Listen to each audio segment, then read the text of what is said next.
बहुत बड़े अफसर की माँ थी राम दुहाई। उसका बेटा पूरे 7,000 रुपये माहवार पगार पाता था। महीने के दिन जब वह सरसराते हरे नीले नोट बहू को सौंपता तो दूर बैठी राम दुहाई की बूढ़ी आंखें उन्हें देखने मात्र से ही तृप्त हो जाती थी। उसकी छाती 2 गुनी हो जाती और सिर गर्व से आसमान छू लेता था। शुरू में 2-1 बार गिरधारी ने पीपल के पत्तों जैसे बड़े बड़े नोट उसकी हथेली पर भी लाकर रखे थे और उसने भी लक्ष्मी माता को आदर के साथ अपने माथे से लगाकर पूरी की पूरी रकम पास खड़ी बहू की ओर तत्काल बढ़ा दी थी। लेकिन उसके बाद ये सिलसिला बंद हो गया। बहू को ये पसंद नहीं था। बहू ने गिरधारी से कहा, महीने ये एक क्या ड्रामा किया करते हो गुड्डू। अगर मुझ पर विश्वास नहीं है तो अलमारी की चाबी अपनी माँ के हवाले कर दो। रजनी, कभी कभी मामूली सी बात का बतंगड़ बनाकर बैठ जाती हो। बूढ़ी औरत है बेचारी, रकम माथे से लगा कर ही खुश हो जाती है। हर माँ बाप की ख्वाहिश होती है कि उनके बेटे अपनी कमाई की पहली रकम उनके हाथ में ला कर दे। गिरधारी ने माँ की भावना व्यक्त करते हुए पत्नी को समझाने का प्रयत्न किया। तो दिया करो, मैं कब मना करती हूँ, लेकिन रुपयों को पान सुपारी की तरह इसके उसके सामने फेरते रहना मुझे अच्छा नहीं लगता। गिरधारी चुप हो गया था, लेकिन राम दुहाई ने बहू के आहत अहंकार की पीड़ा स्पष्ट सुनी थी। इसलिए व्यर्थ के कलेश से घर को बचाने के लिए उसने इस क्षणिक खुशी की ओर से स्वयं भी मुंह फेर लिया।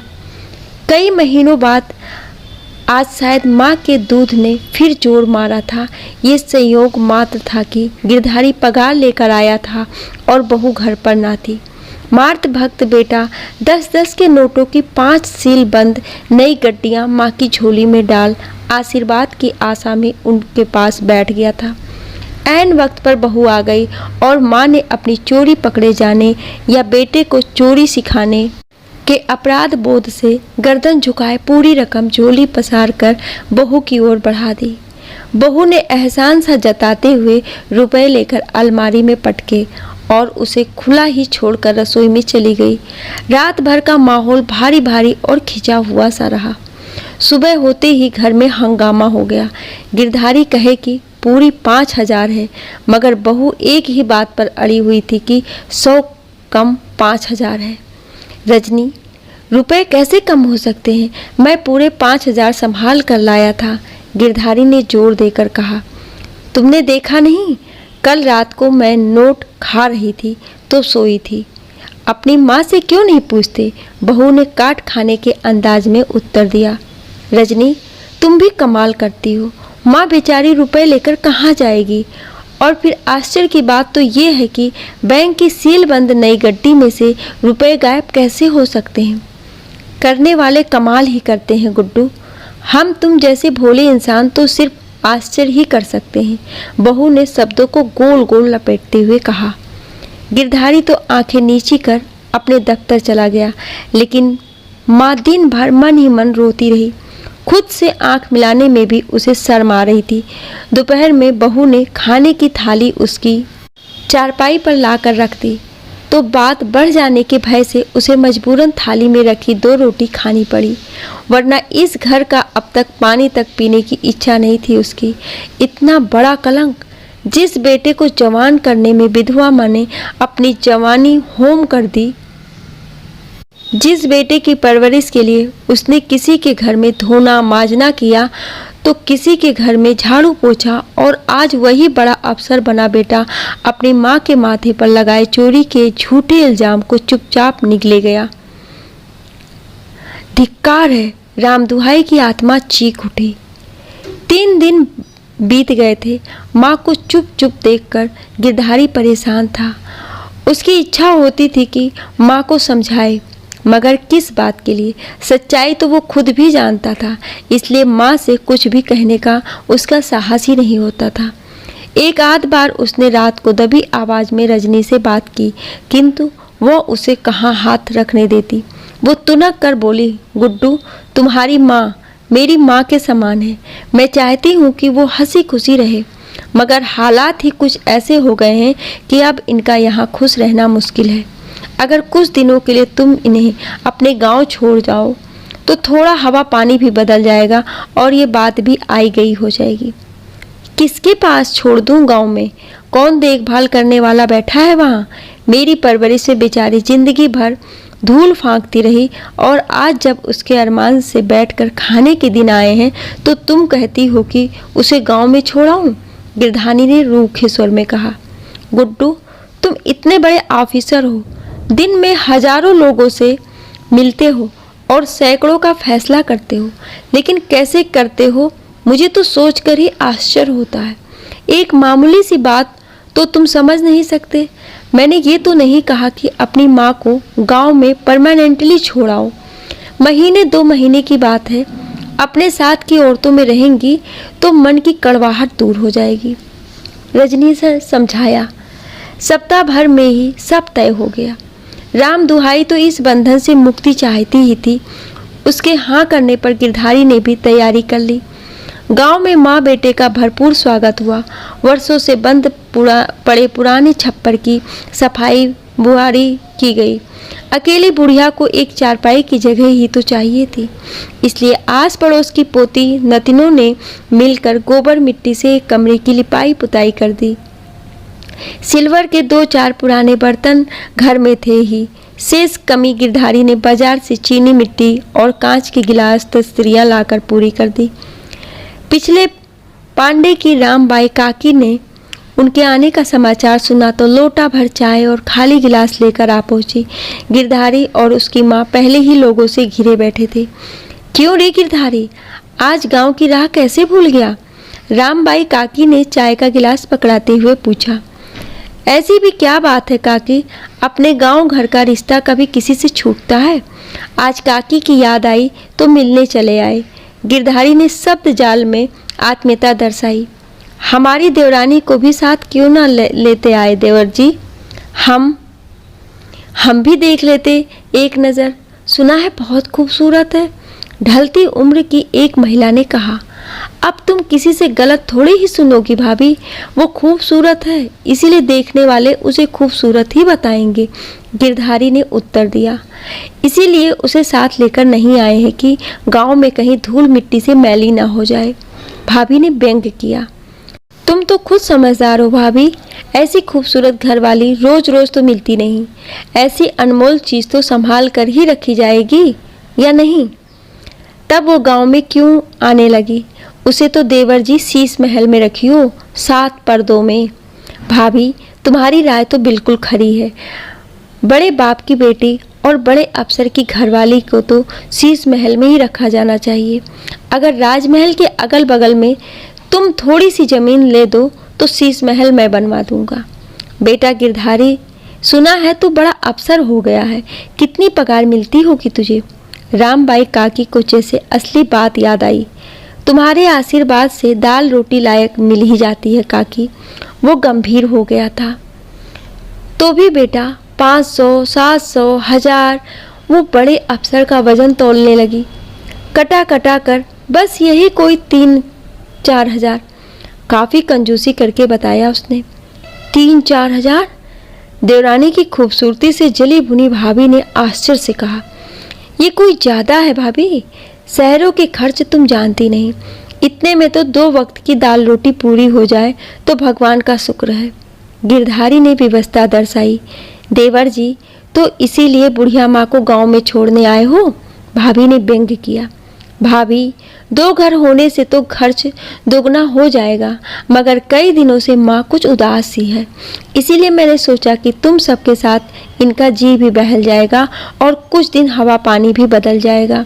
गिरधारी ने स्पष्टीकरण तो दिया, पर भाभी का व्यंग उसके आर पार हो गया था। तेरी भाभी ने तो बात तो खरी कही है गिरधारी। जिसका मन अपने बेटे पोतों से ना बहले, वो दूसरों के बीच कैसे खुश रहेगी? बेटा, तू पढ़ा लिखा बड़ा अफसर है, हम गंवार तुझे क्या समझाएं? मगर बेटा, बेचारी राम दुहाई ने जिंदगी में बहुत दुख झेले हैं, कभी इसकी आत्मा मत दुखाना।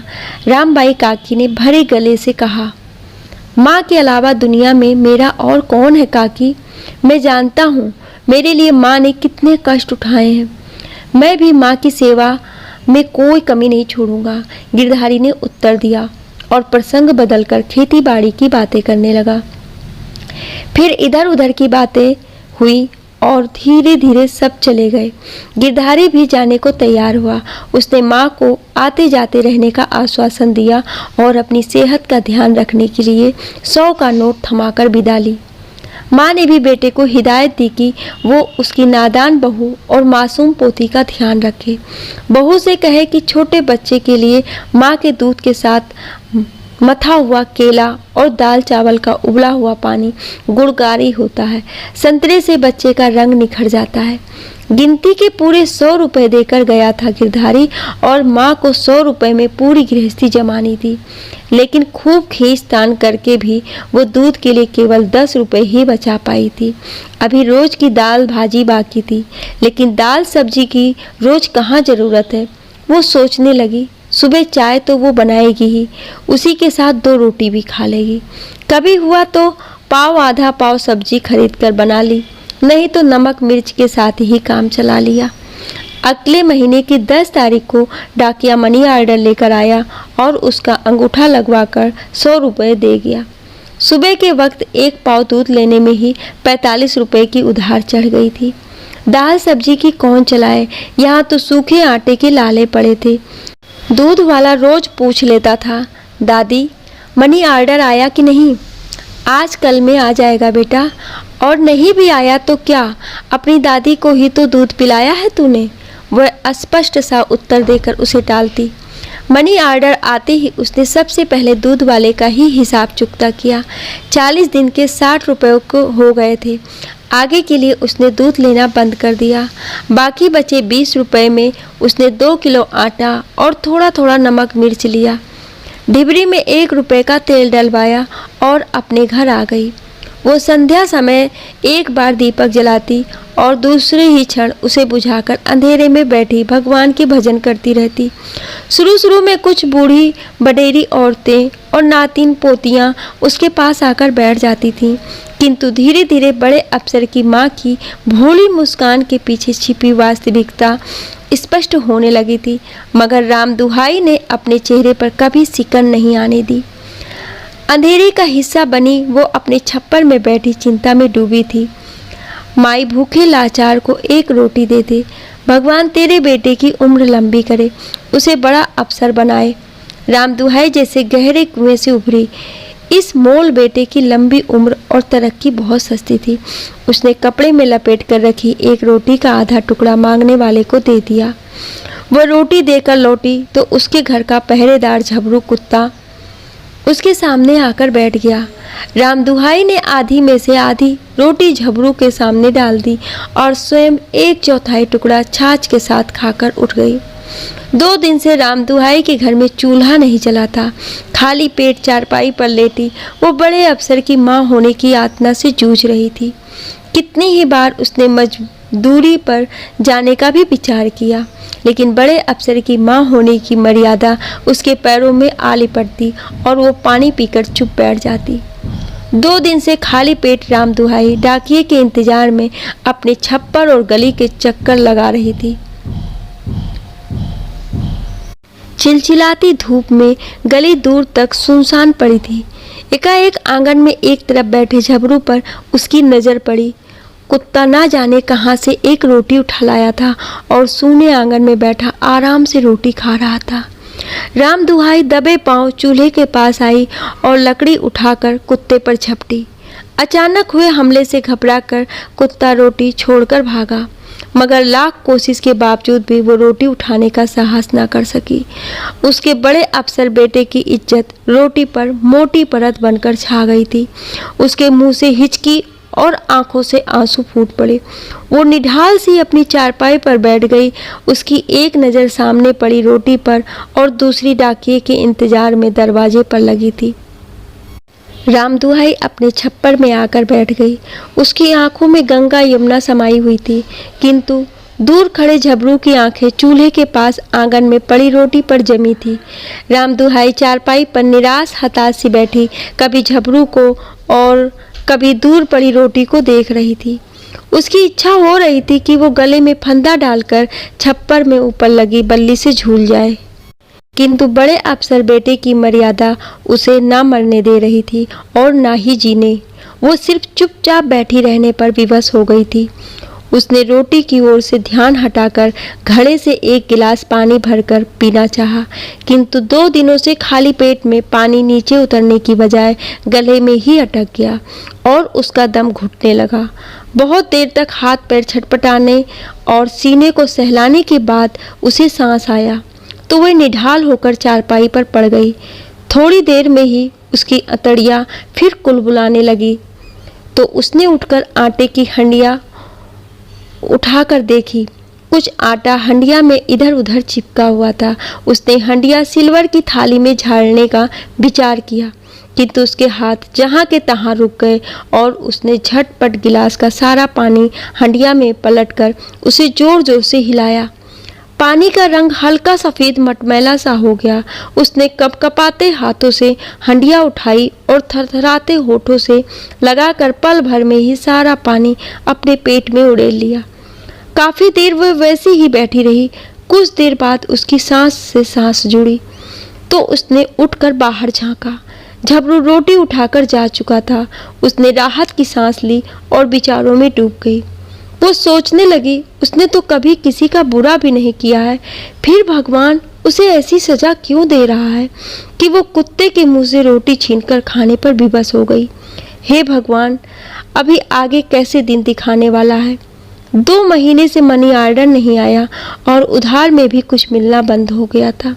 वो कल की चिंता से विचारों में डूब गई।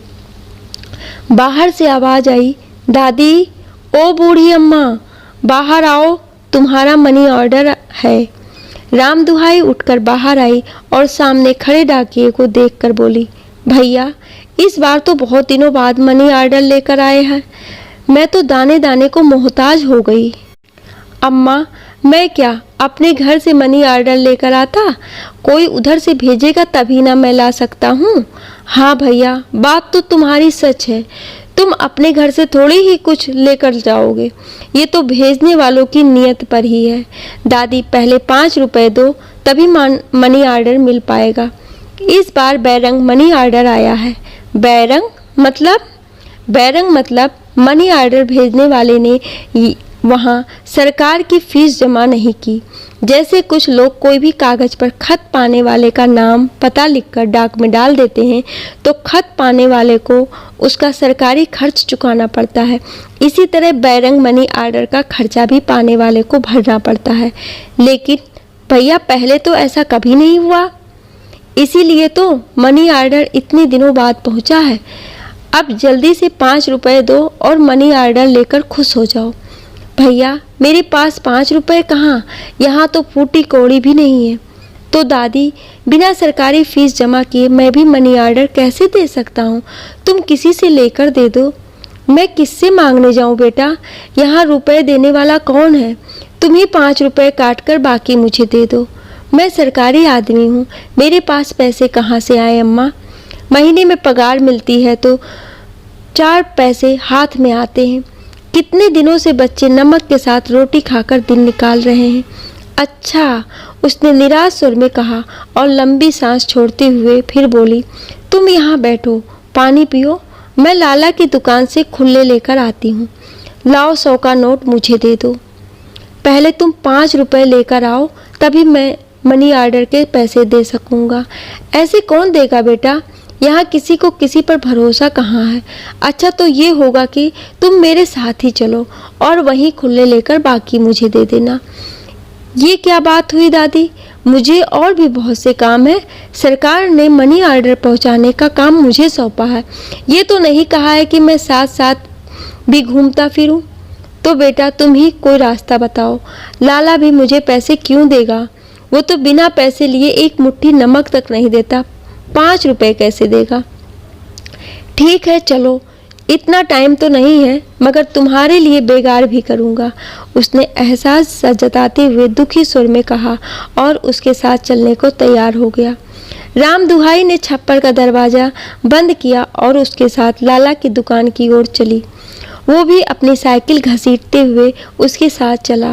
वो चल तो आगे रहा था, किंतु ना जाने क्या सोचकर उसके पांव पीछे ही पड़ रहे थे।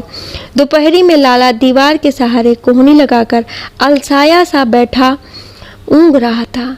राम दुहाई को अनजान डाकिये के साथ आया देखकर वो थोड़ा सीधा बैठ गया और प्रश्नवाचक मुद्रा में उसे देखने लगा।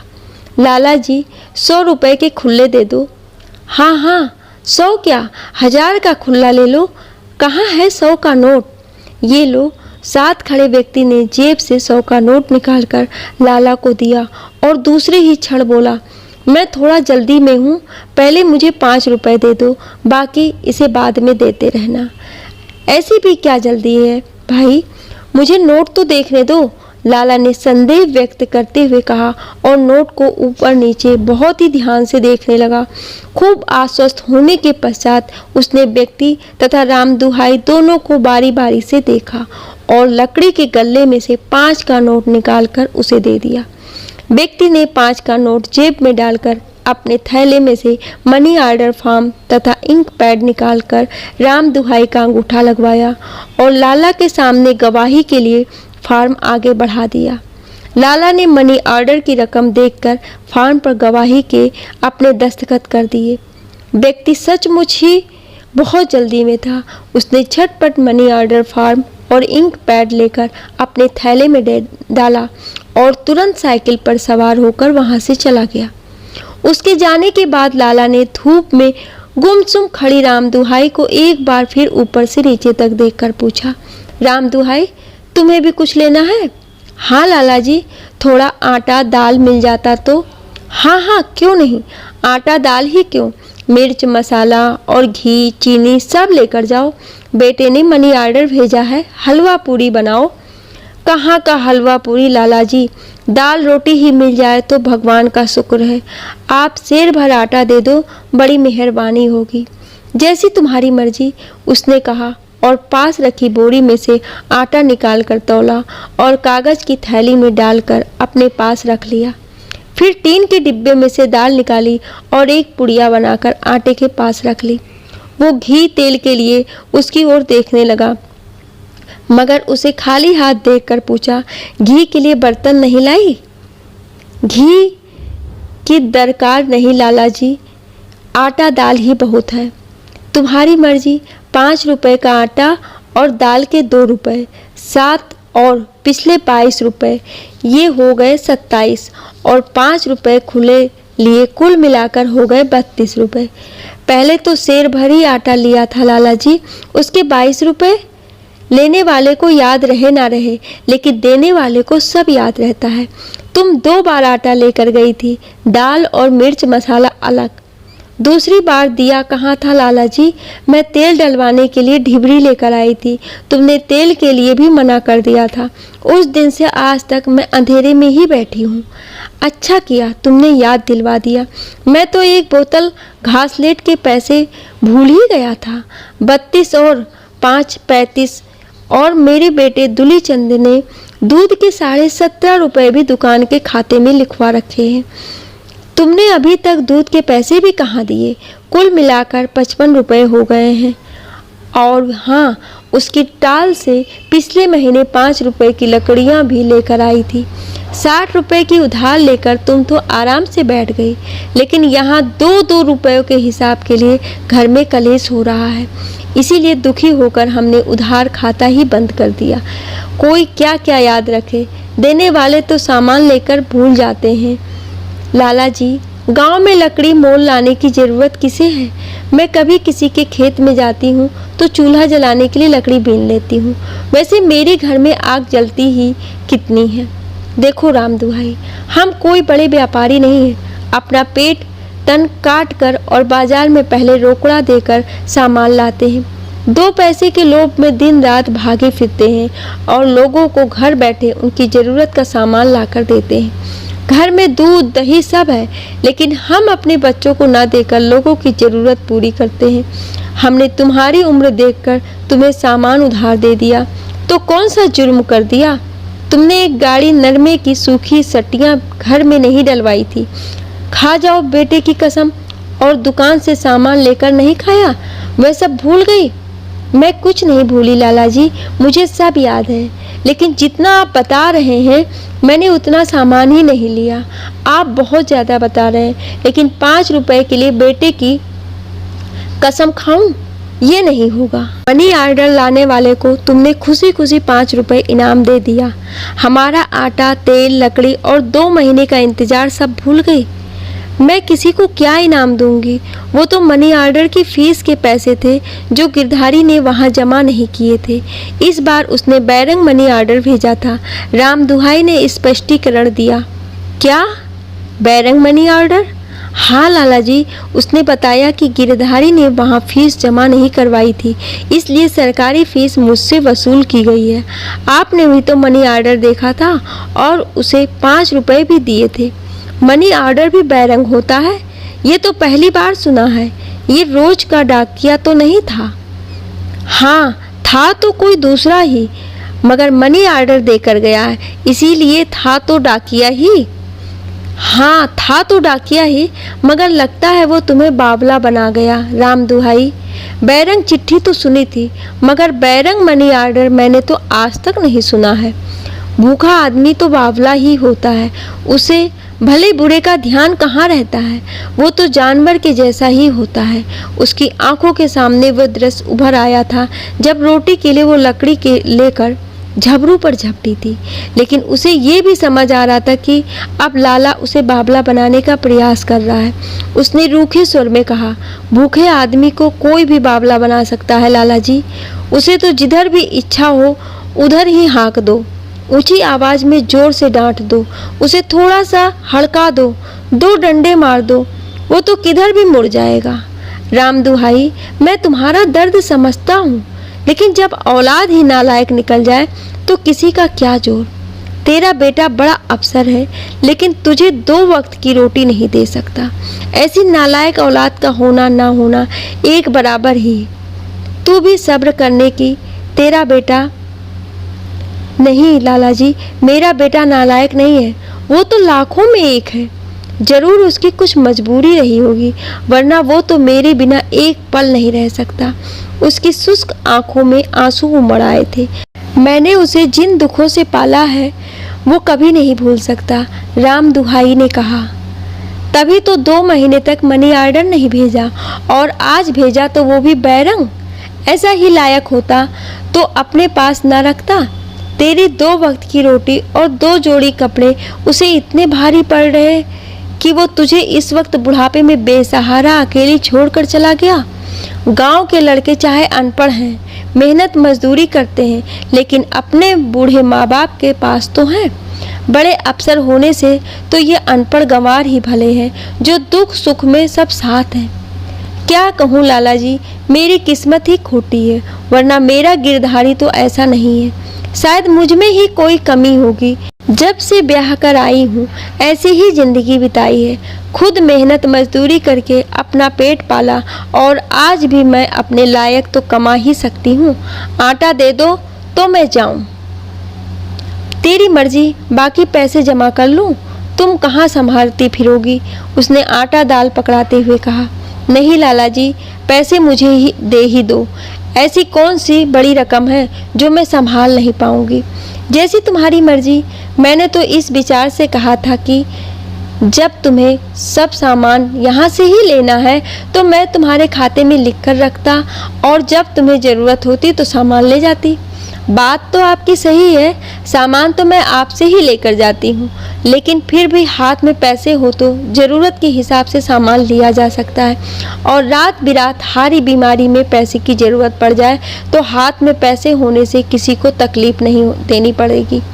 ठीक है, बाकी 40 रुपये शाम को ले जाना, नहीं तो उधर से निकलते वक्त मैं देता आऊँगा। अभी खुले रुपए नहीं आए हैं। कल दुलीचंद दूध देने जाएगा तो वो पहुंचा देगा। लेकिन लाला जी, मुझे दूध की ज़रूरत नहीं है। कैसी बात करती है राम दुहाई? अगर इस वक्त दूध घी नहीं खाएगी तो बुढ़ापा कैसे निकलेगा? अब और कौन से बुढ़ापे की इंतजार करूं लाला जी? यही रूखी सूखी खाकर निकल जाए तो भगवान का शुक्र है। दूध लेने की मेरी गुंजाइश नहीं है, आप मेहरबानी करो। ठीक है, अभी 5 रुपए लेकर जाओ, बाकी शाम को लाकर देता हूँ, लाला ने कहा और उठकर दुकान के पीछे के रास्ते से घर में जाने लगा। लाला जी, अब क्या और शाम क्या, आपको रुपए देने हैं तो अभी दे दो। हमने 2 महीने तक इंतजार किया और तुम्हें शाम तक का सब्र नहीं। भरोसा रखो राम दुहाई, मैं दुकान खोल कर बैठा हूँ, गांव छोड़कर नहीं भागूंगा, उसने कहा और अंदर चला गया। राम दुहाई शेर भर आटा छाती से लगाकर खिड़की में से अंदर चले गए लाला को निष्प्राण सी देखती रह गई। दोपहर का सूर्य अपने प्रचंड रूप में तप रहा था, जिसके ताप से दूर दूर तक का मैदान अग्नि तरंगों से कपकपाता सा प्रतीत हो रहा था। हताश निराश राम दुहाई डगमगाते शरीर से अपने घर की ओर चल पड़ी।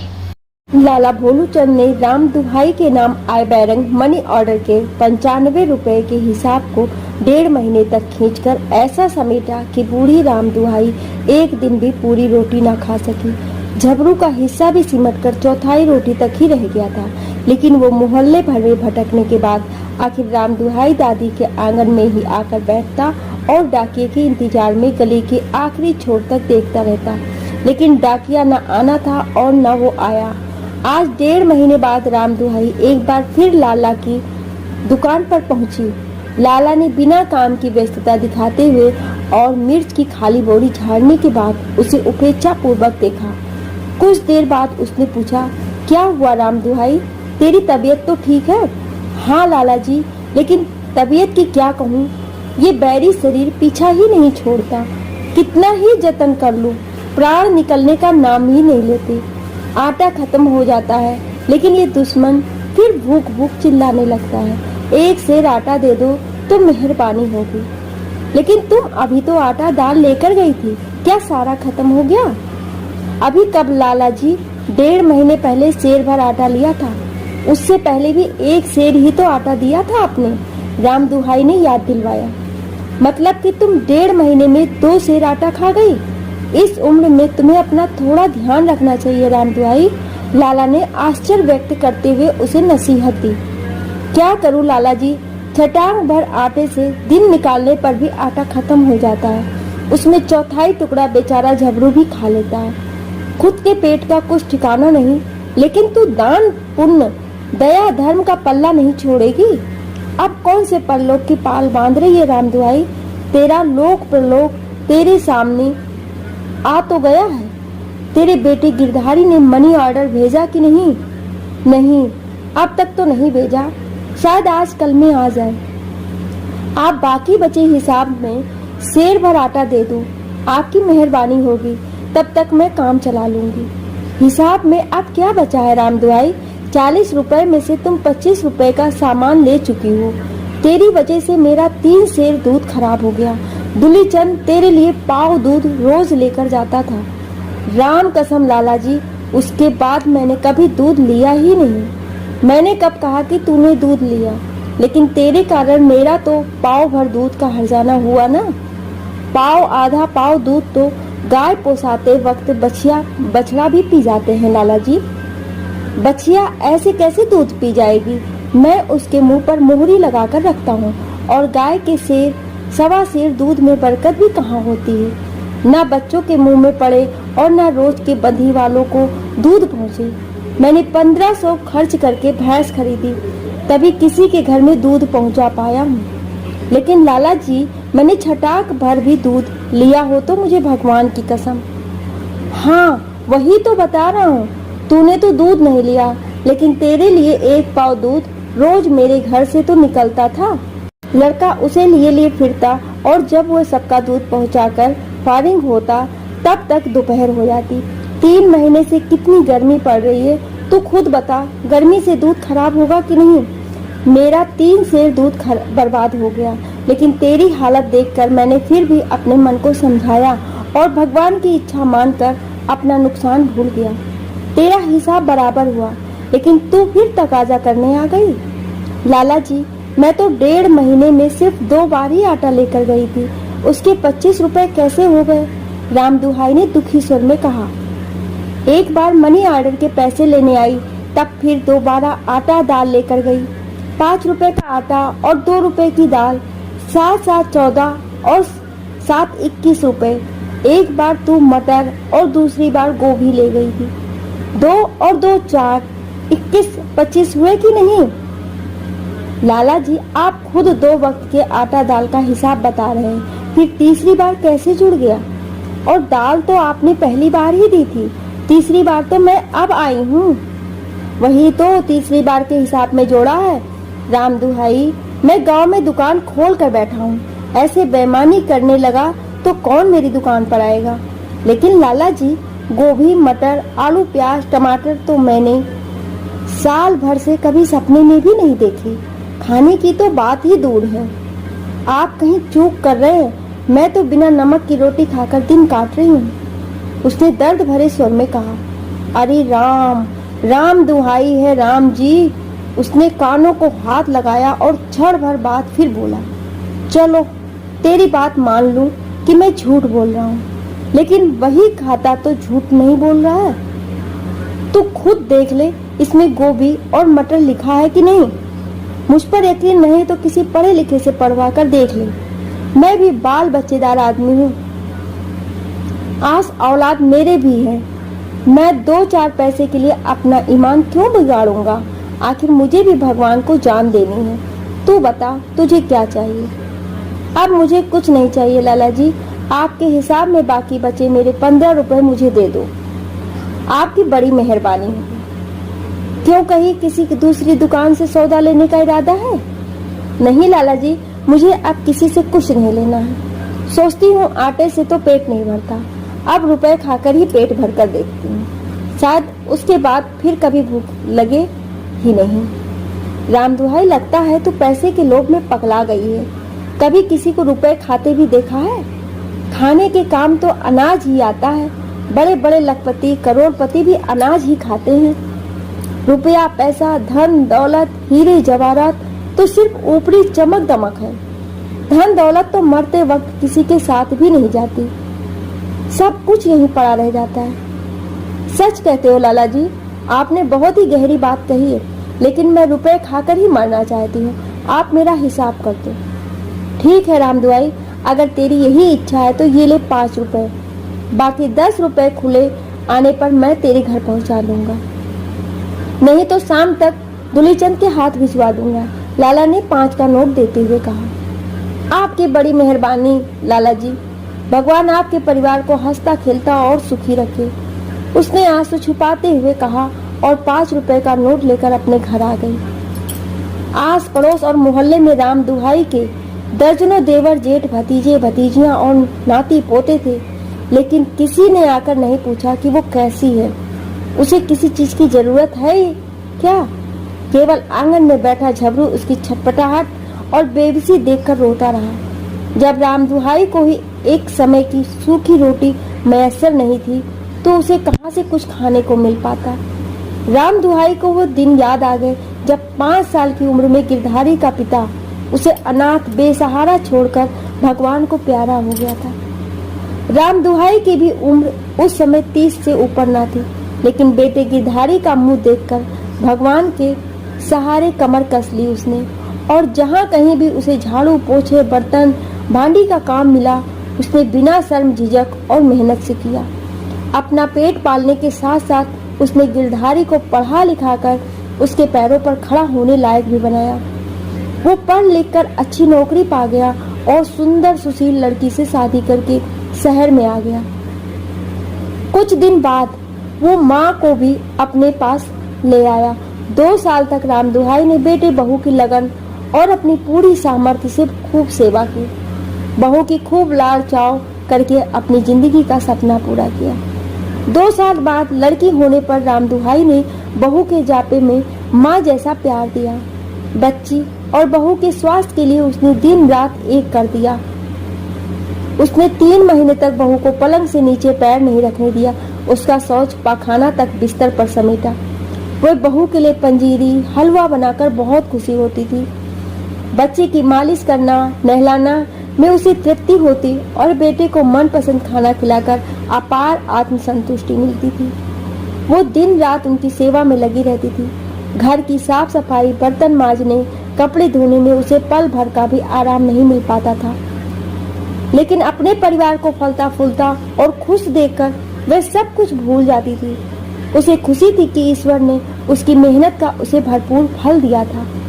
30 साल के उसके विधवा जीवन का संघर्ष उसके लिए खुशियों तथा आराम का समय लेकर आया था।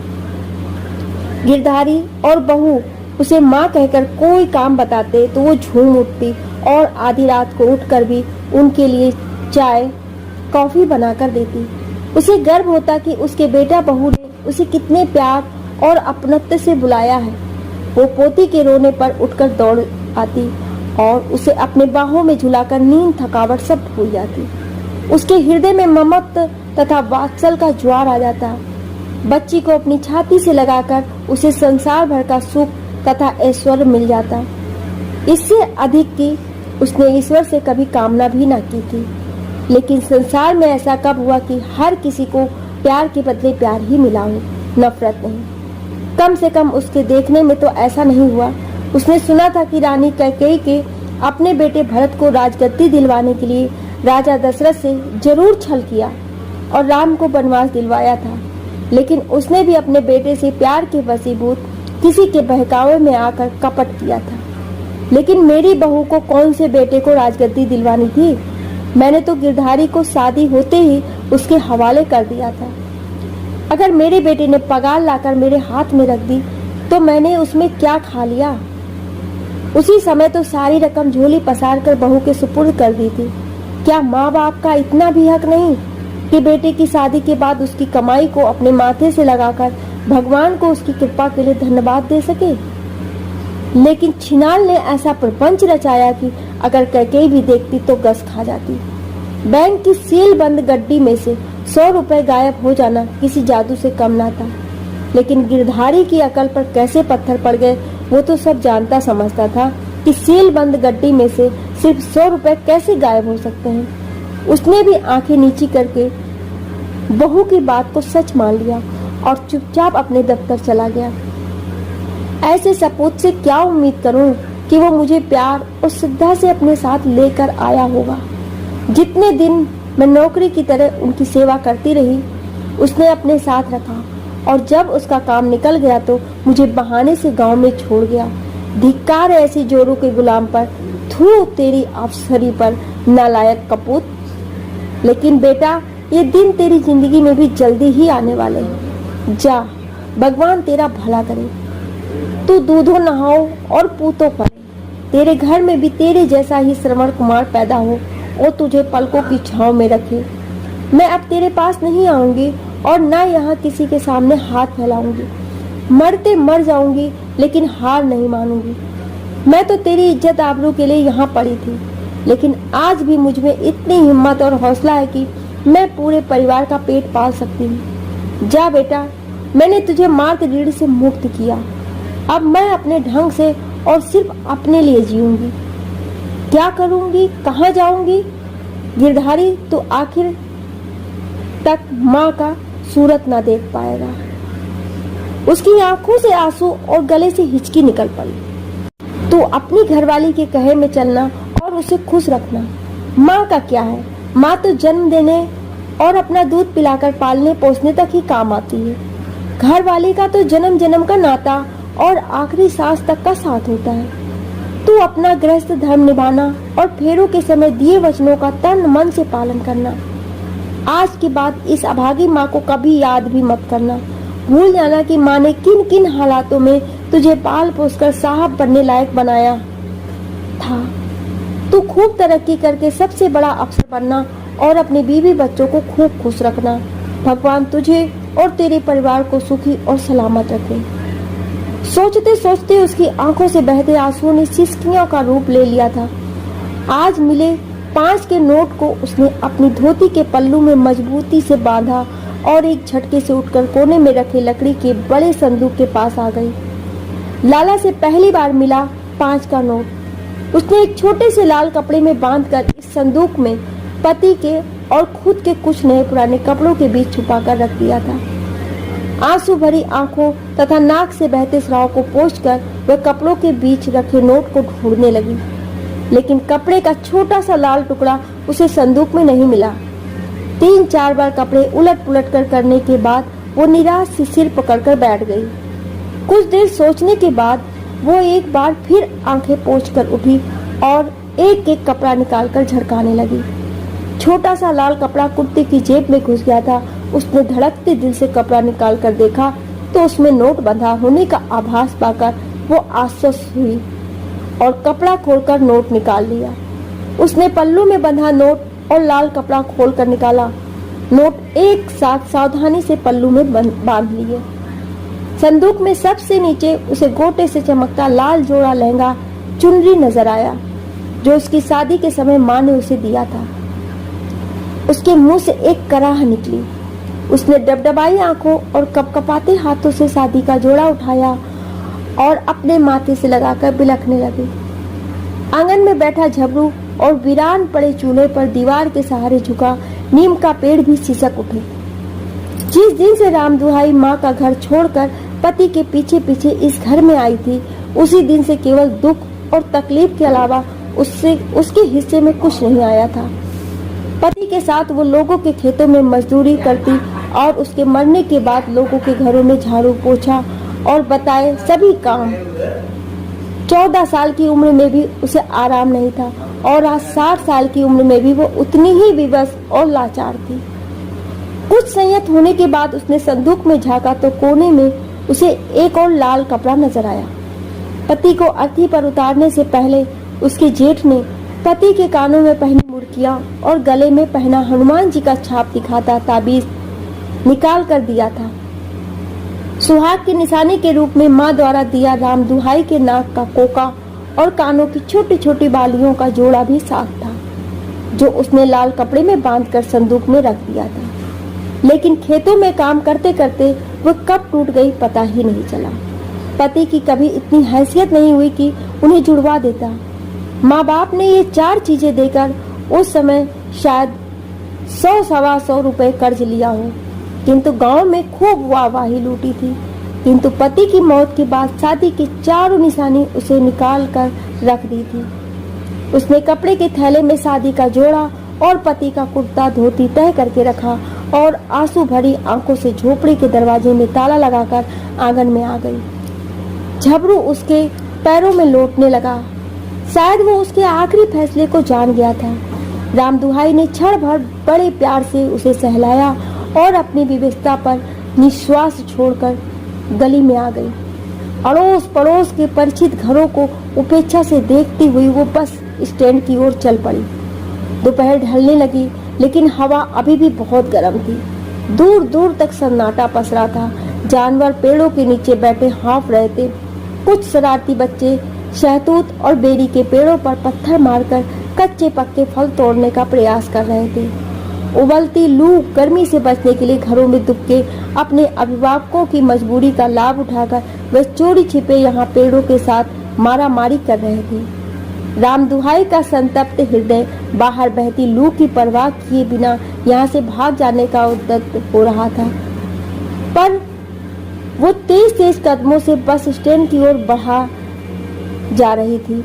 उसका सिर धूप से उबलने लगा, किंतु पांव रुकने का नाम न लेते थे। बस स्टैंड भी सुनसान पड़ा था। छत के नीचे बेंचों पर बैठे यात्री भी अपनी गर्दन से ऊपर का भाग कपड़े से छुपाए हुए थे। राम दुहाई खड़ी खड़ी इधर उधर देखती रही, फिर छत के नीचे आकर चाय की दुकान के सामने रखे बेंच पर बैठ गई। 2 दिन से खाली पेट में गुड़ गुड़ हो रही थी। चाय की दुकान पर शीशे के पारदर्शी मर्तबान में बिस्कुट और लंबे लंबे फैन नजर आ रहे थे। राम दुहाई ने 1.5 महीने से चाय ना पी थी। दुकानदार ने उसे मर्तबानों पर नजर गड़ाए देखा तो उसके पास आकर बोला, माई चाय पियोगी क्या? वो तो चाय का स्वाद भी भूल गई थी।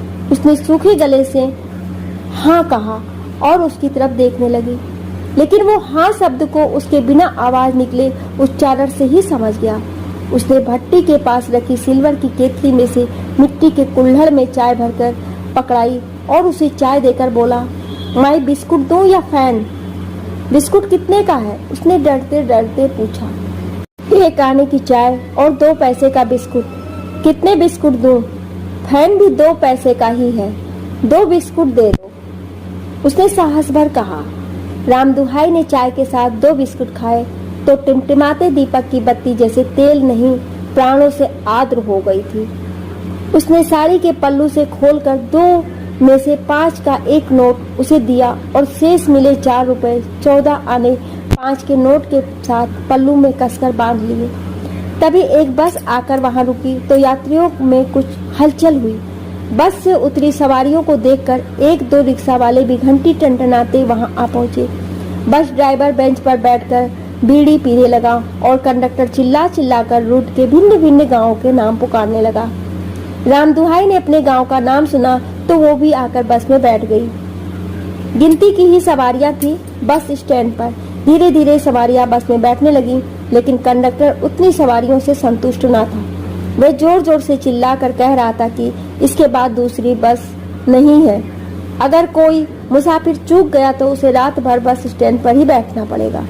लेकिन वो चिल्लाता रहा, वहां कोई पीछे रहने वाला ही था ही नहीं। ड्राइवर ने बीड़ी का आखिरी कस खींचकर अपनी सीट संभाली और कंडक्टर यात्रियों की उम्मीद में बस के दरवाजे पर खड़ा गांव के नाम पुकारता रहा। काफी दूर जाने के बाद उसने टिकट काटना शुरू किया। राम दुहाई ने टिकट ली और अपना थैला गोद में रखकर उसके गांव की ओर जाने वाली ऊबड़ खाबड़ रास्ते को धुंधलाई आंखों से देखने लगी। 2-2.5 घंटे तक खेतों में बसे पुरवों, ढड़ियों तथा गांव की सवारियां उतरती बस एक पुरवे के पास जाकर रुक गई। कंडक्टर ने ऊंचे स्वर में घोषणा की कि बस के आगे का बल्ब टूटा हुआ है, अंधेरे में बस अब आगे नहीं जा सकती है। आखिरी गांव नजदीक ही है, सवारियां उतरकर अपने घर चली जाएं। बस में राम दुहाई के अतिरिक्त एक अधेड़ यात्री ही बचा था, जो नीचे उतरकर एक दिशा में दूर टिमटिमाते प्रकाश की ओर बढ़ गया। राम दुहाई को भी मजबूरन उतरना पड़ा। खेत में खड़ी फसल और घास को रौंदती हुई बस जिस रास्ते से आई थी उसी पर वापस चली गई। राम दुहाई 2 झोपड़े के पुरवे के पास खड़ी अपने गांव का रास्ता पहचानने का प्रयत्न करने लगी, लेकिन वर्षों बाद इस इलाके में आई राम दुहाई को दिशा भ्रम हो गया था। जिन खेतों में उसका बचपन बीता था आज वही उसकी पहचान में नहीं आ रहे थे। वो अंधेरे में अंदाजा लगाती कुछ आगे बढ़ी तो एक औरत झोपड़े से निकलकर उसकी तरफ आई। वह उसे देखकर खड़ी रह गई। कुछ देर बाद उसने उत्साहित स्वर में कहा, तुम आ गई माँ। मैं अष्टमी की कढ़ाई करके भोर के तड़के से तेरी बाट जोड़ रही थी। पड़ोस की दोनों कन्या उल्टी दस्त से बावली हुई पड़ी से उनने भी भोग ना लगाया। पर माँ, मेरा व्रत खुलवाड़े तू खुद चलकर आ गई। मेरा तो भाग खुल गया। आ माँ, भीतर आ, मेरा मर्द भी भूखा बैठा से। आ जा माँ। वो राम दुहाई को झोपड़ी में ले आई। उसका घर वाला उसे देखते ही उठा और उसके पैरों में लौट गया। माता के उपासक पति पत्नी की उम्र मुश्किल से 30-40 साल रही होगी, लेकिन भूख और बेकारी में राम दुहाई से भी बूढ़े जान पड़ रहे थे। वे कंकाल स्वरूप मजदूर राम दुहाई को साक्षात देवी मानकर उसकी पूजा अर्चना कर रहे थे। उन्होंने उसे जंगली घास के आसन पर बैठाकर पहले चरण पखारे और फिर चूल्हे की आड़ में टिमटिमाता दिया सिल्वर की थाली में रखकर उसकी आरती उतारी और लाल मिट्टी से तिलक किया। उसके बाद उसे उबले काले चने और गेहूं की लपसी का भोग लगाया। राम दुहाई ने 2 दिन में केवल बस स्टैंड पर एक कप चाय के साथ 2 बिस्कुट खाए थे। वो लोने चने और लपसी भर पेट खाकर तृप्त हो गई। उसकी भूख से छटपटाती आत्मा ने गदगद होकर उन्हें ढेरों आशीर्वाद दिए। पति पत्नी ने माता के चरण स्पर्श कर अपना उपवास खोला और वही झोपड़ी में घास के आसन पर अपनी धोती बिछाकर माता को सुला दिया और भोजन के पश्चात वे भी वहीं एक कोने में जमीन पर लेट गए। नींद और थकावट ने भर पेट भोजन मिलने के कारण राम दुहाई की आंखों को बोझिल बना दिया था। लेटते ही वो गहरी नींद में सो गई। सुबह सवेरे आँख खुलने पर उसे लगा कि वो जिंदगी में पहली बार सोई है। ऐसा सुख तथा शांति उसे कभी नसीब ही नहीं हुई थी। वो अपने शरणदाताओं के निस्वार्थ प्रेम, श्रद्धा भाव और आतिथ्य से उनके प्रति नतमस्तक हुई जा रही थी। 60 साल के अपने संघर्षपूर्ण जीवन में उसे आज से पहले इतने उत्साह तथा खुशी का अनुभव कभी नहीं हुआ था। आज उसे समस्त संसार हंसता हुआ सा प्रतीत हो रहा था। सुबह सुबह उठकर उसने बताया कि वो उनके पड़ोस के गांव की बेटी है और जिंदगी से हार थक कर फिर अपनी जन्मभूमि लौटी है। यदि बस उसे उसके गांव में ही पहुंचा देती तो शायद वो उनके घर का अन्न जल ग्रहण न कर पाती। ये माता का चमत्कार है कि आपकी आस्था और अटूट विश्वास से खुश होकर माता ने मुझे यहाँ शरण देने और तुम्हारी सच्ची भक्ति से अपने रूप में मेरी भूख आत्मा की सेवा करने का मौका दिया। माता की माया अपरंपार है, वो अपने भक्तों का इसी तरह उद्धार करती है। शेरा वाली माता तेरी सदा ही जय। रामदुहाई ने भोजन तथा आश्रय देने के लिए उनका आभार व्यक्त किया और अपने गांव की ओर चल पड़ी। अपना गांव देखने की उमंग में उसके पैर अपने आप उठ रहे थे। गांव ज्यादा दूर ना था। वो कल्पनाओं में डूबी कुछ देर में ही अपने घर पहुंच गई। उसके माता पिता का देहांत हो चुका था। सगा कोई भाई ना था, इसलिए उसका पीहर बहुत पहले ही छूट गया था। उसे अपने घर गृहस्थी से कभी समय न मिलता था। गिरधारी के पिता के साथ शुरू में वो 1-2 बार माता पिता से मिलने आई थी, लेकिन पति की मृत्यु के बाद बेटे की परवरिश में उसका सबसे नाता टूट गया था। केवल वह, उसका बेटा और काम ही उसके जीवन का लक्ष्य रह गया था।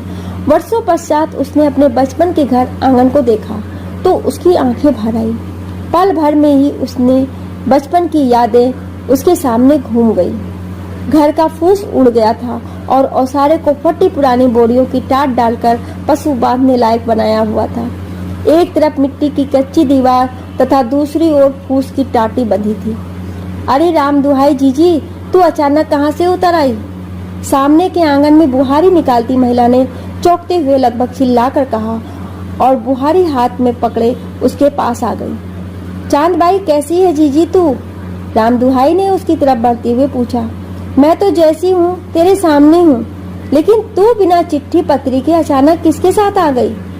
साथ कौन किसका करता है जीजी, तेरी याद आई तो थैला उठाकर चल दी। अब मैं भी तेरे साथ ही रहूंगी। क्यों, गिरधारी ने घर से निकाल दिया? नहीं चांद बीबी, मुझे गिरधारी क्यों निकालेगा? वो तो बहुत गिड़गिड़ाया, लेकिन बड़े बड़े शहरों में मेरा जी नहीं लगता। तुम सब मेरे साथ ही की हो इसीलिए, और गांव में मोटर गाड़ियों का हो हल्ला भी नहीं है। तो भी तो किशोरी के साथ बड़े शहर में रही ना। किशोरी भी बहुत बड़ा अफसर है, फिर तू क्यों शहर छोड़कर गांव में आ गई? मत पूछ जीजी, बेटा बड़ा अफसर अपनी बीवी बच्चों और अपने बड़े बंगले के लिए ही है। माँ के वास्ते उसके बड़े घर में एक खाट की जगह और 2 वक्त की रोटी भी बहुत भारी है। मैं तो जीजी सबको ठोकर मारकर गांव में आ गई। अपनी हिम्मत से जो बन पड़ता है उतना चमेली के साथ कर लेती हूँ, और दोनों वक्त रूखी सूखी ही सही भर पेट खाकर चैन से सो जाती हूँ। चमेली भी तेरे साथ रहती है और उसके बाल बच्चे भी साथ में? राम दुहाई ने पूछा। क्या बताऊं जीजी, मर्द सारे एक जैसे ही है। एक रात वो चमेली और उसके 3 बच्चों को सोता छोड़कर कहीं चला गया। कई दिनों तक बेचारी ने खूब ढूंढा, फिर सबको लेकर मेरे पास आ गई। भगवान की दया से उसके दोनों लड़के कमाने लगे और लड़की घर का काम काज संभाल लेती है। वो कड़वाहट से भरकर हांफने लगी थी, इसीलिए वहीं बैठ गई। राम दुहाई के पास कहने सुनने को कुछ न बचा था। वह अपने टूटे छप्पर में आकर उसे फिर खड़ा करने के बारे में सोचने लगी। उसने चमेली को बुलाया और घर में जमा कूड़ा करकट एक और इकट्ठा करके बाहर ढेर कर दिया। फिर छत के फूस को समेटकर ढंग से बिछाया, लेकिन फूस की कमी के कारण वो छितराया सा लग रहा था।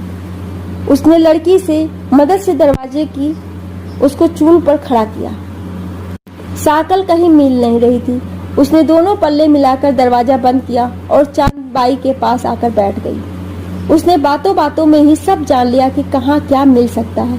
चमेली ने रात की बची बाजरे की खिचड़ी में छाछ मिलाकर उसे दी। पेट में कुछ वजन होते ही वो अपने घर में आई और थैला फूस के नीचे दबाकर गांव में निकल गई। गांव में दूसरी बिरादरी के कई चाचा ताऊ, भाई बहन और भतीजे भतीजियां उसे मिली। दोपहर तक वो पूरे गांव में घूमती रही, जिससे उसे घर को फिर से घर बनाने के लिए काम करने वाले कई लोग मिल गए। वो गांव के एकमात्र सुनार से भी मिली और उसे लाल कपड़े में मजबूती से बंधे अपने जेवर दिखाए। पुराना सोना देखकर अनुभवी सुनार की आंखें चमक उठी। उसने कहा, जीजी राम दुहाई, अगर ज्यादा अड़ी नहीं है तो ये सोना संभाल कर रख ले, फिर ऐसा सोना दोबारा नहीं मिलेगा। कहे तो गहने गिरवी रखकर तुझे 1,500 रुपए उधार दे देता हूँ। नहीं भाई, आप किस दिन के लिए इसे संभाल कर रखोगे? सब काम तो निपट गए। तुम इसे खरीद कर आज का दाम मुझे दे दो, मेरे बहुत से काम पूरे हो जाएंगे। तेरी मर्जी जीजी, मैं तो तेरे भले की बात कह रहा था। तेरा खरा सोना भी बच जाता और महीने 2 महीने में तू रुपए उतार कर जेवर छुड़ा लेती। खैर, 50 साल पहले बापू ने ये सोना काका को 200 रुपए तौला दिया होगा, लेकिन आज खरे सोने का भाव 8,000 रुपए तौला है। बिना खोटा काटे कुल तोल आधा तौला होता है। मैं 4,000 रुपए देता हूँ। तू अपनी बड़ी बहन से बेईमानी थोड़ी ही ना करेगा भाई, जो बनता है दे दे। तुम भाइयों के भरोसे ही तो गांव में आई हूँ, राम दुहाई ने कहा और रकम लेकर अपने घर आ गई। हिम्मत और हौसले से चींटी पहाड़ पर चढ़ जाती है। मैं तो अच्छी भली इंसान हूँ, मैं काम शुरू तो करूँ, कुछ कर पाई तो ठीक, नहीं तो जैसा है उसी में काम चलाऊंगी। पहले कौन सी राजगद्दी छोड़कर आई हूँ, सोच समझ कर किफायत से काम करूंगी तो जरूर पार निकल जाऊंगी। जिंदगी भर भूखे पेट हाड़ पेटती रही, अब खाने की तो फिक्र नहीं है। जिंदगी भर कभी रूखी सूखी मिल गई तो खा ली, नहीं पानी पीकर ही सो गई। अब भी काम करूंगी तो अपने पेट लायक तो कर ही लूंगी। अब तो 2 पैसे ही भी हाथ में है, मैं इतनी जल्दी तो मरूंगी भी नहीं। हिम्मत क्यों हारूं, भगवान ने हाथ पैर दिए हैं तो मैं मेहनत से कमा कर खाऊंगी। 1 सप्ताह में ही राम दुहाई ने माता पिता के खंडहर हो गए घर को फिर नया बना लिया। छप्पर पर नई छान डलवाई, दरवाजे की सांकल कुंडी दुरुस्त करवाई और दीवारों की लिपाई पुताई करवा कर नया बना दिया। कोने में पड़ी माँ की चक्की में कीला म्यानी डलवाई और ओसारे की ईंट की दीवार खड़ी करवा कर पशु बांधने लायक बना लिया। उसने पड़ोस के गांव से 600 रुपए में एक दुधारू भैंस खरीदी, जिसके साथ उसकी पाड़ी भी थी। राम दुहाई उस गांव की बेटी थी और सभी से भाई भतीजे का नाता था। वो किसी के भी खेत में चली जाती और घास खोद कर ले आती और अपने दोनों जानवरों की तन मन से सेवा करती। 2 वक्त का 12 सेर दूध गांव वालों को बेचती और खुद भी दिन भर का उबला दूध पीकर तृप्त हो जाती। 3-4 दिनों के जमावट का वो घी निकालती और जरूरतमंदों को छाछ मुफ्त बांटती। राम दुहाई के हाथ में पैसा था, एक दुधारू भैंस थी और सबसे बढ़कर था उसका हौसला, उसकी कड़ी मेहनत। साल भर में ही उसकी मेहनत का असर गांव भर के लोगों को दिखने लगा था। उसमें घमंड नहीं था, लेकिन वो किसी से बिना वजह कोई बात भी नहीं करती थी। वह दिन भर अपने पशुओं की सेवा में लगी रहती। वह उनके लिए घास खोद कर लाती, उन्हें रगड़ रगड़ नहलाती और उनसे बातें करती। कभी कभी गांव में उसकी उम्र के भाई भतीजे उसके पास आकर बैठ जाते। वह अपनी विभिन्न समस्याओं पर उससे बातें करते और तत्काल हिल मिल जाने पर खुश हो जाते। साल भर में ही राम दुहाई का नाम गांव में आदर सम्मान से लिया जाने लगा। वो गांव के प्रभावी तथा समझदार लोगों में गिनी जाने लगी। बहुत से लोगों का विचार था कि मेहनती और अनुभवी राम दुहाई को गांव का सरपंच चुन लिया जाए तो सबका बहुत भला होगा। राम दुहाई ने अपनी कुछ व्यक्तिगत मजबूरियां बताई, लेकिन लोगों ने फिर भी उसे सर्व संपत्ति से गांव के सरपंच चुन लिया। सबने उसकी बात मानने और उसे हर संभव सहयोग करने का आश्वासन भी दिया, तो वो भी सहमत हो गई। अपनी भैंस और उसकी पाड़ी की देखभाल के अलावा उसके पास काम भी क्या था। सबसे बातें करके उनके दुख दर्द में भागीदार बनकर उसे बहुत संतोष था, खुशी का अनुभव होता था। गोदली बेला का समय था। सानी पानी से भैंस को तृप्त कर राम दुहाई ने दूध दूहने से पहले उसकी पाड़ी को पोसाने के लिए छोड़ दिया था, ताकि माँ बेटी एक दूसरे को चूम चाट कर दुलार कर सके। अपने बच्चे को दूध पिलाकर माँ को जिस अपार आनंद तथा संतोष का अनुभव होता होगा, ये माँ ही बता सकती है। पिता कभी उस परम सुख का स्वाद चख ही नहीं सकता है। वह दूध की बाल्टी अंदर रखकर पाड़ी को खींचकर उसके खूंटे पर बांधने लगी, लेकिन दूध पीकर जवान होती पाड़ी उसके काबू नहीं आ रही थी। तभी एक 30 साल का व्यक्ति आया और वृद्धा को पाड़ी के साथ जूझती देखकर सहायता के लिए आगे बढ़ा। उसने जोर लगाकर पाड़ी की रस्सी खूंटे से बांध दी।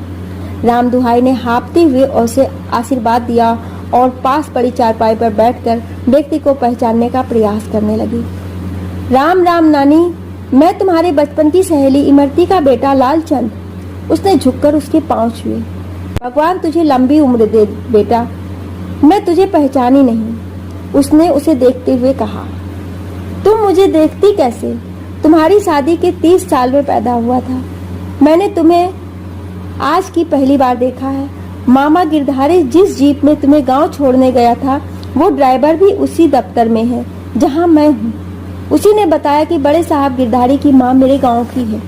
मैं आज आया तो मेरी माँ ने बताया कि गिरधारी की माँ मेरी माँ की बचपन की सहेली तुम आई हो। मैं तो खुश हो गया कि मेरे साहब की माँ आई है, तो मैं तुमसे मिलने आ गया, उसने खुलासा किया। अच्छा किया बेटा, तू गिरधारी के दफ्तर में काम करता है? कैसा है मेरा गिरधारी? साहब और उनके बाल बच्चे सब मजे में हैं। साहब के दूसरे बेटे का जन्मदिन था, इसलिए पूरे स्टाफ में मिठाई बांटी थी। मेम साहब और बच्चे सब साथ थे। नानी कहाँ से ढूंढ कर लाई इतनी सुथरी बहू। तुम मिला था तेरी मामी से? ना, मैं दफ्तर का मामूली चपरासी उनके पास कैसे जाता, दूर से ही देखा। उनके बच्चे भी फूल जैसे हैं, कोमल और मुलायम, शायद हाथ लगने से मैले हो जाएंगे। देख कर ही मन खुश हो गया मेरा तो। बहुत ही दयालु हैं दोनों वीर मर्द। बुजुर्गों की पेंशन करने वाले मेरा साहब ही उनके नजदीक था।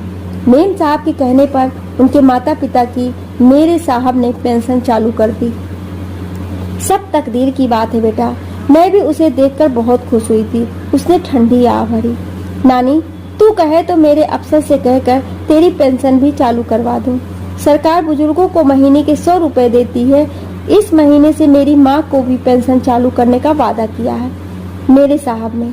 ये तो बहुत अच्छी बात है बेटा, अगर तेरे हाथ में है तो जरूर करवा दे। गांव के बूढ़े बडेरों का भला हो जाएगा, सब तुझे आशीष देंगे।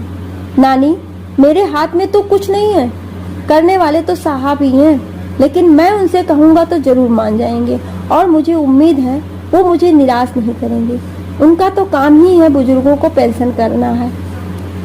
बहुत भला काम है बेटा। तू तेरे साहब को गांव में बुलाएगा तो मैं भी उनके दर्शन कर लूंगी। बेटा, तेरे अफसर को जरूर बुलाना। जिंदगी ने राम दुहाई को इतना तपाया था कि उसे बदरंग गंवार मजबूरन से शुद्ध तथा अनमोल कंचन बना दिया था। वो धैर्य, त्याग और संयम की मूर्ति बन गई थी। भूख, लाचारी और छटपटाहट ने उसे संतोषी, निर्लिप्त तथा सहनशील बना दिया था। गांव से दूर पूर्व में मिले देवी के आस्थावान उपासक पति पत्नी ने उसके संतप्त हृदय को निस्वार्थ, त्यागी तथा सर्वहितैषी बना दिया था। लालचंद के बताए पेंशन के नुस्खे में उसे सबकी भलाई का एक मार्ग दिखाई दिया। गांव वालों ने उसे गांव का प्रधान चुना था। उसने 2 भले युवकों को साथ लेकर गांव में बदलाव का बीड़ा उठाया। 2 महीने बाद गांव के अधिकांश बुजुर्गों को सरकार की तरफ से 100 रुपए महीना पेंशन मिलने लगी। राम दुहाई ने उसे सलाह दी कि सब 1 रुपया बचाकर पंचायत के पास जमा करें, जो अड़ी भीड़ में उनके काम आएंगे। रात के अंधेरे में उसे आश्रय तथा भोजन देने वाले पड़ोसी पूर्वे के सब मजदूर पति पत्नी को भी उसने साहब के सामने पेश करके उनकी पेंशन शुरू करवा दी। राम दुहाई ने उन्हें भी एक पाड़ी दिलवाई और मेहनत से उसे पालने की सलाह दी। पंचायत की तरफ से उनके पूर्वे के पास सुनसान जंगल में कुआं बनवाकर मुसाफिरों के लिए गर्मी में पानी की व्यवस्था करवा दी। उसने नीम के नीचे लगने वाली पंचायत के लिए भी 3 कमरे का बड़ा पंचायत घर बनवाया, जो बच्चों के स्कूल तथा गांव में होने वाले ब्याह शादी में काम आने से उसने वाहवाही लूटी। शादी के मौके पर किसी ने जरूरत पड़ने पर उससे दूध मांगा तो उसने जरूरत के अनुसार एक समय का पूरा दूध भी दे दिया। गांव में किसी की शादी होती तो वो खुद आशीर्वाद देने पहुंचती और सगुन के साथ नगद रुपए देकर मदद करती। वो गांव भर की अभिभावक बन गई थी। किसी को कोई भी परेशानी होती या किसी को कोई जरूरत होती तो वो उसके पास दौड़े आती और वह उनकी यथासंभव सहायता भी करती। 2 साल में गांव की दूर दूर तक चर्चा होने लगी। माँ की लाडली रामदेई 60 साल तक जिंदगी से जूझती राम दुहाई बनकर आज आस पड़ोस के गांव की पूज्य रमा देवी बन गई थी। बाजरे की खिचड़ी में दिन भर का उबला दूध मिलाकर राम दुहाई ने भरपेट भोजन किया और तृप्ति की लंबी डकार लेकर अपनी भैंस के पास आ गई। उसने बहुत ही स्नेह तथा प्यार से उसका मुंह सहलाया और उसे गले लगाकर बैठ गई। वह कुछ देर मन ही मन में सोचती रही और फिर सीधी बैठकर बोली, सीलो जिंदगी, क्या क्या रंग दिखाती है। कभी हंसाती है तो कभी रुलाती है, कभी भूख से छटपटा कर आदमी बेदम हो जाता है और कभी घी दूध से गदरा कर कुलाचे भरने लगता है। मुझे कैसे कैसे दिन दिखाए और आज तेरे सहयोग और साथ से मैं महारानी बनी बैठी हूँ। सीलो, मुझे तो एक ही बात समझ आई है कि इंसान को ना तो कभी हार माननी चाहिए और ना ही कभी घमंड में बावला होना चाहिए। जैसा समय हो उसे सिर झुकाकर मान लेना चाहिए। सब भगवान के बालक हैं, उसे सबकी चिंता है। वो अनाम, अरूप, अविनाशी सब देखता है, वही करने वाला है और वही सब करवाता है। इंसान तो कठपुतली है, जब जैसे उसकी मौज होती है वो वैसे ही उसे नचाता है और इंसान उसके इशारे पर नाचता है। आपको ये कहानी कैसी लगी हमें कमेंट करके ज़रूर बताएं और ऐसी ही कहानियाँ सुनने के लिए हमें सब्सक्राइब जरूर करें। Thank you.